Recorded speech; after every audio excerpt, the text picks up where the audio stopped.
નમસ્કાર વિદ્યાર્થી મિત્રો, ઓનલાઈન ક્લાસીસમાં તમારું હાર્દિક સ્વાગત છે। આજે આપણે 10મા ધોરણમાં વિજ્ઞાનમાં 10મું પ્રકરણ એટલે કે પ્રકાશનું પરાવર્તન અને વક્રીભવન તેમાં આગળ અભ્યાસ કરવાનો છે।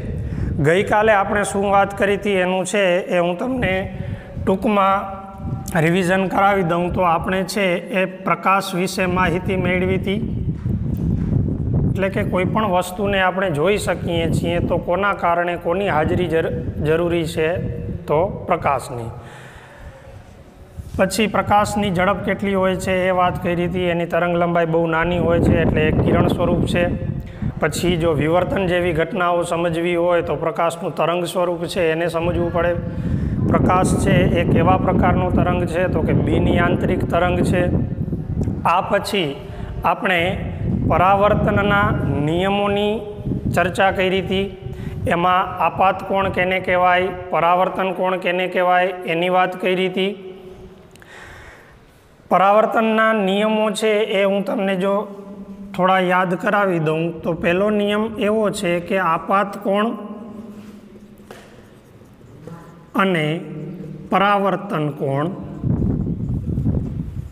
બંને કેવા હોય છે, સરખા હોય। બીજો નિયમ એવો છે કે આપાત કિરણ આપાત બિંદુએ દોરેલ લંબ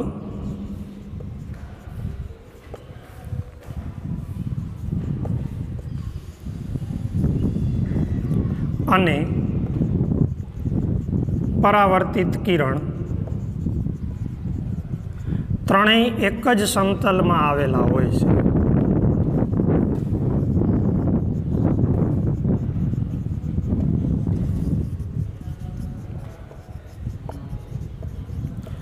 આપાત કિરણ કેને કહેવાય, આપાત બિંદુ એટલે શું, પરાવર્તિત કિરણ કોને કહેવાય, એ બધી ચર્ચા છે આપણે ગયા લેક્ચરમાં કરી ગયા હતા। આ શું છે તો કે આ બંને છે એ પરાવર્તનના નિયમો છે।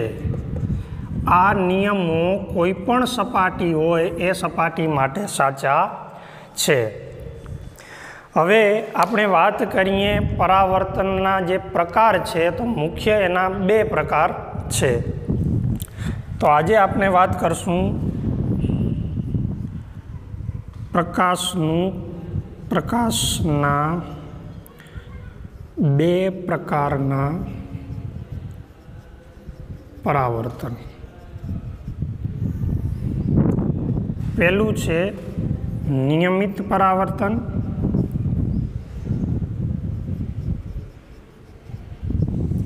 અને બીજું આવશે અનિયમિત પરાવર્તન। નિયમિત પરાવર્તન એટલે શું તો કે જ્યારે કોઈ એક સપાટી ઉપર પ્રકાશના કિરણો આવે છે એ ચોક્કસ દિશામાં જ હશે, સીધી રેખામાં ગતિ કરે છે। પ્રકાશ કેવું છે, કિરણ સ્વરૂપ છે, ગઈકાલે ચર્ચા કરી આપણે। ત્યારે તે સપાટી પરથી અથડાઈ અને પાછા ફરે છે, ત્યારે જો કોઈ ચોક્કસ દિશામાં જ પાછા ફરે તો એવા પ્રકારના પ્રકાશના પરાવર્તનને નિયમિત પરાવર્તન કહેવાશે।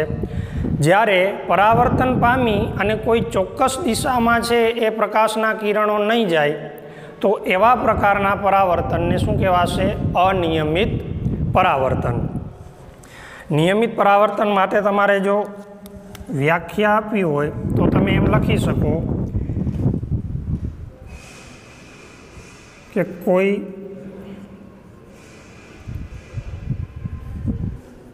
પદાર્થની સપાટી પર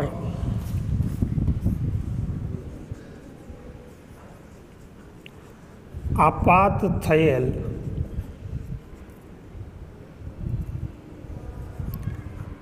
પ્રકાશનું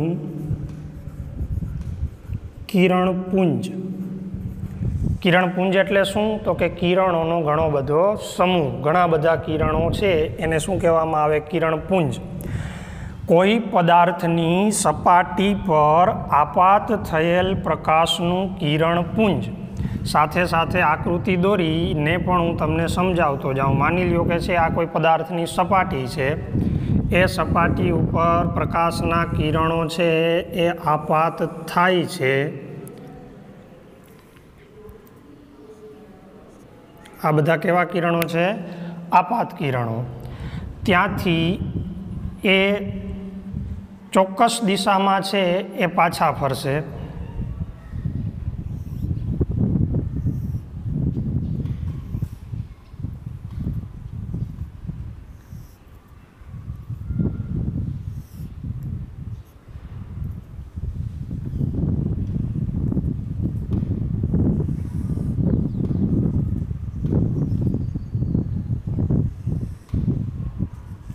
એકબીજાને સમાંતર આપાત થયેલા કિરણો ફરી પાછા પરાવર્તન પામી અને ચોક્કસ દિશામાં આગળ વધે છે. હવે આવું ક્યારે બનશે? તો કે જો આ પદાર્થની જે સપાટી છે એ લીસી હશે ત્યારે. એટલે અહીંયા છે એ તમે વ્યાખ્યામાં એનો પણ છે એ ઉલ્લેખ કરી શકો. તો હું એમ લખું કે જ્યારે પ્રકાશનું કિરણપુંજ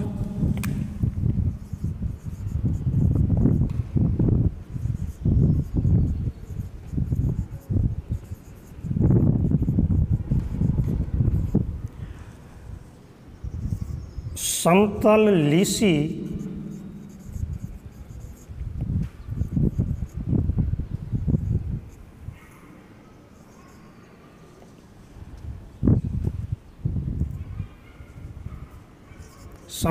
લીસી સપાટી પર આપાત થાય છે ત્યારે પરાવર્તન પામી કોઈ ચોક્કસ દિશામાં આગળ વધે છે. પ્રકાશના આ પ્રકારના પરાવર્તનને નિયમિત પરાવર્તન કહે છે.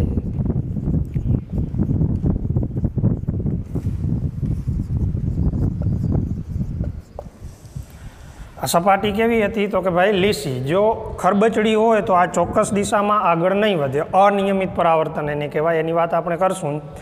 તો આ જે પ્રકાશનું કિરણપુંજ છે એ લીસી સમતલ સપાટી પર આપાત થાય છે ત્યારે પરાવર્તન પામી અને આ એક ચોક્કસ દિશામાં આગળ વધ્યું.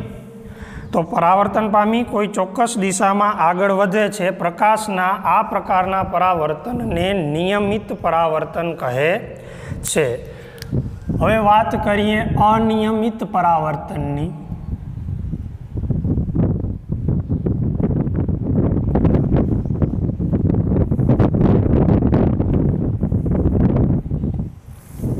તો એની પણ હું તમને આકૃતિ દોરી અને અહીંયા સમજાવું. દાખલા તરીકે કોઈ એક આવી ખરબચડી સપાટી છે. હવે એના ઉપર કોઈ કિરણ છે એ પ્રકાશનું સમાંતર કિરણપુંજ આપાત થાય છે. જો આપાત થતું કિરણપુંજ છે એ હંમેશા છે એ સમાંતર આપણે લઈએ. તો હવે અહીંયાથી છે એ પરાવર્તન પામી કોઈ કિરણ છે આ દિશા તરફ આવશે. અહીંયા પણ તમે જે સપાટીને દોરેલ લંબ હશે એ પરાવર્તનના નિયમનું તો અહીંયા પાલન થશે જ. એટલે કે જો અહીંયા તમે લંબ દોરો તો અહીંયા આપાત કોણ અને પરાવર્તન કોણ બંને સમાન થશે જ.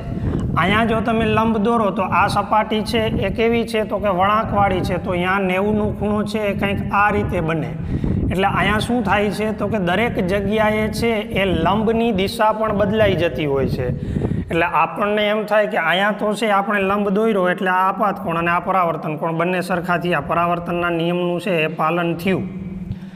અહીંયા દરેકમાં કોઈ પણ પ્રકારની સપાટી હોય તો અહીંયા પરાવર્તનના નિયમનું પાલન તો થાય જ છે, પણ એ અલગ અલગ દિશામાં કઈ રીતે તમને છે એ લાગે. તો અહીંયા જો તમે જુઓ તો અહીંયા કોઈ પ્રકાશનું કિરણ આપાત થયું તો હવે અહીંયા લંબ જે દોરવાનો છે એ આ સપાટીને લંબ કેમ થાય? તો કે 90નો ખૂણો બનાવવો જોઈએ.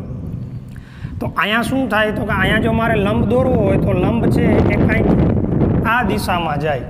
એટલે અહીંયા પરાવર્તન પામી અને કિરણ પણ છે આ દિશામાં જશે. એટલે કે અહીંયા અને અહીંયા આ આપાત કોણ અને આ પરાવર્તન કોણ, એ બંને સરખા જ રહેશે કોઈ પણ પ્રકારની સપાટી હશે.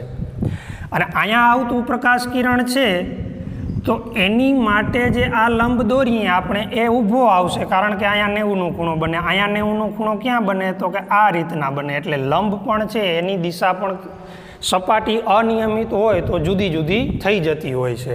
એટલે એવું નથી કે અહીંયા પ્રકાશના પરાવર્તનના જે નિયમો છે એનું પાલન નથી થતું, પાલન દરેક સપાટી માટે થાય જ છે. આ થોડુંક વચ્ચે તમારે કન્ફ્યુઝન ન થાય એની માટે સમજાવી દીધું. હવે અહીંયા છે કોઈ કિરણ આ દિશા તરફ ગતિ કરશે, કોઈ છે આ દિશા તરફ ગતિ કરે છે, કોઈ કિરણ છે આ દિશા તરફ પરાવર્તન પામી અને ગતિ કરશે.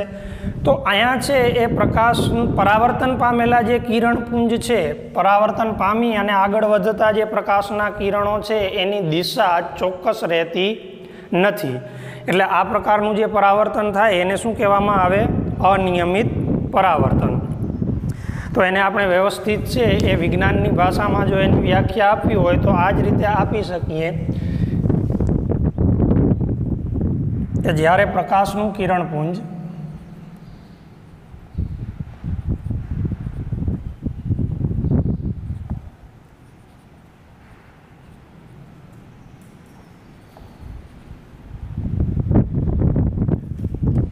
અનિયમિત અથવા ખરબચડી કહી શકીએ આપણે, ખરબચડી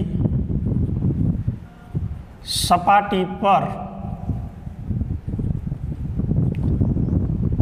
આપાત થાય છે ત્યારે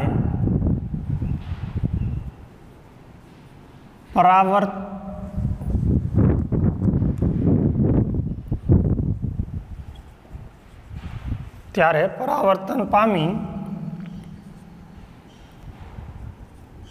કોઈ ચોક્કસ દિશામાં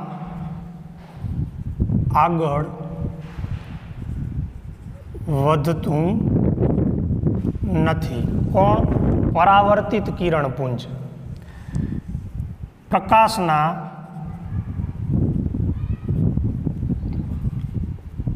આ પ્રકારના પરાવર્તનને અનિયમિત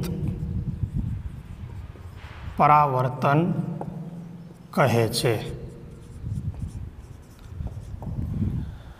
પરાવર્તન એટલે શું એ તો ગયા લેક્ચરમાં આપણે કીધું જ કે કોઈ પણ સપાટી ઉપર પ્રકાશ આપાત થાય અને ત્યાંથી પાછા વળવાની ઘટના છે એને શું કહેવાય? પરાવર્તન.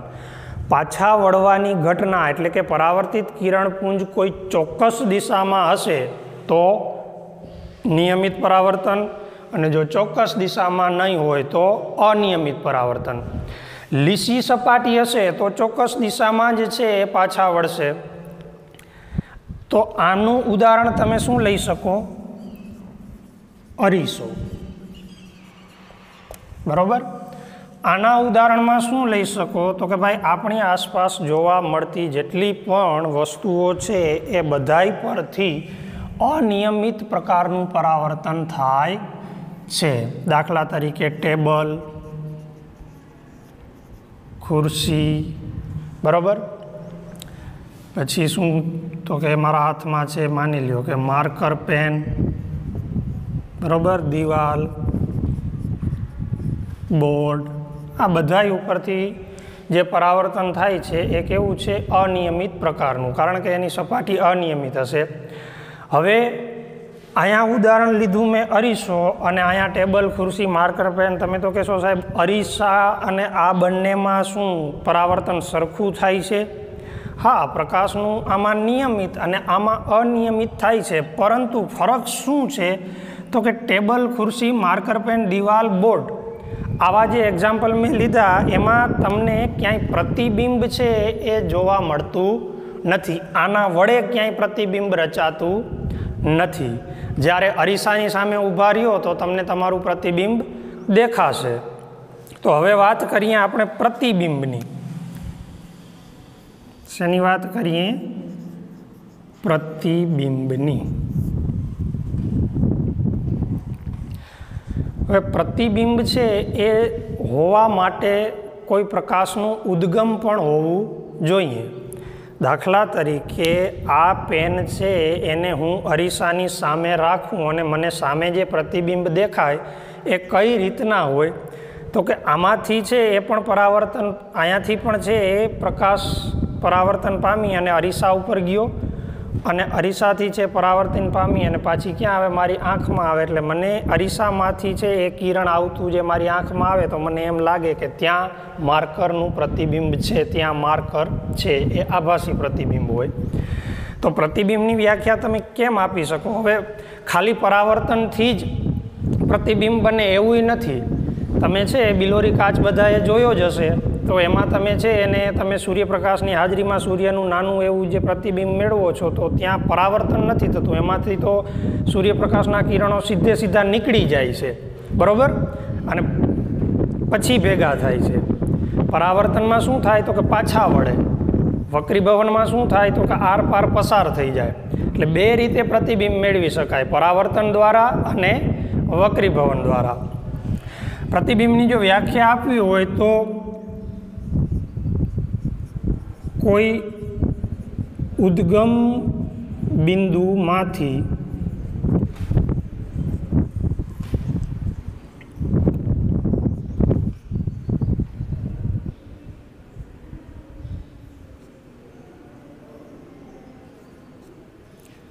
પ્રકાશના કિરણો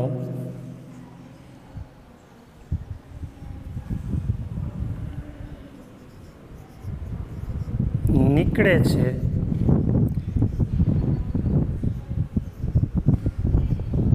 ત્યારે પરાવર્તન અથવા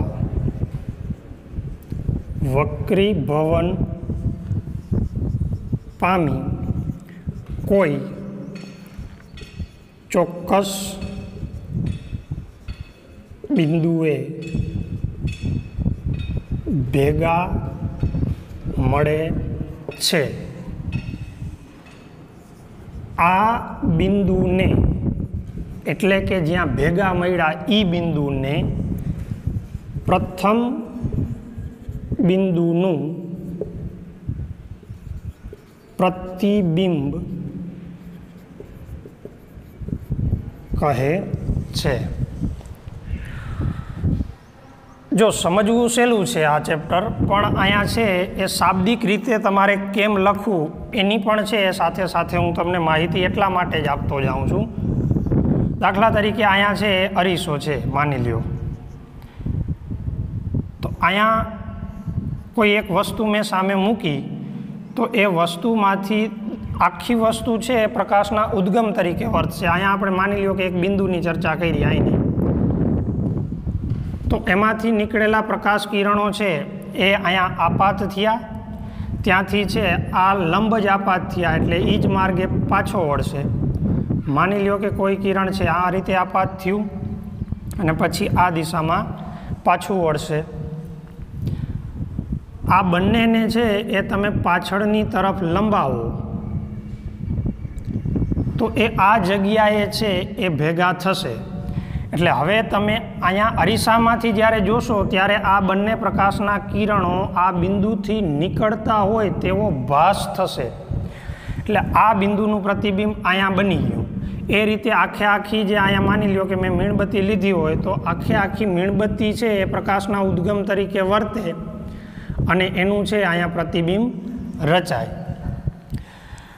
તો ઉદ્ગમમાંથી પ્રકાશના કિરણો નીકળે છે ત્યારે પરાવર્તન, અહીંયા શું થયું છે? પરાવર્તન. જો લેન્સ હોત તો વક્રીભવન પામે. જ્યારે આપણે વક્રીભવન ભણશું ત્યારે પ્રતિબિંબ કેમ રચાય છે એની પણ ચર્ચા કરશું, પણ પ્રતિબિંબ બે રીતે રચાય છે એ યાદ રાખવાનું છે, કાં તો પરાવર્તન દ્વારા અને કાં તો વક્રીભવન દ્વારા. ઉદ્ગમમાંથી પ્રકાશના કિરણો નીકળે છે ત્યારે પરાવર્તન અથવા વક્રીભવન પામી કોઈ ચોક્કસ બિંદુએ ભેગા મળે છે. આ બિંદુને પ્રથમ બિંદુનું પ્રતિબિંબ કહે છે.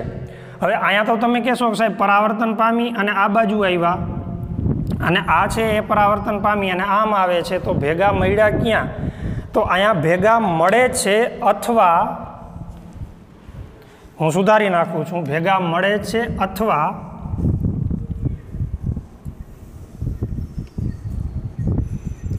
ભેગા મળતા હોય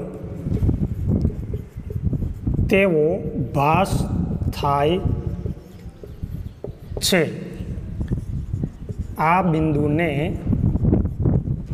પ્રથમ બિંદુનું પ્રતિબિંબ કહે છે.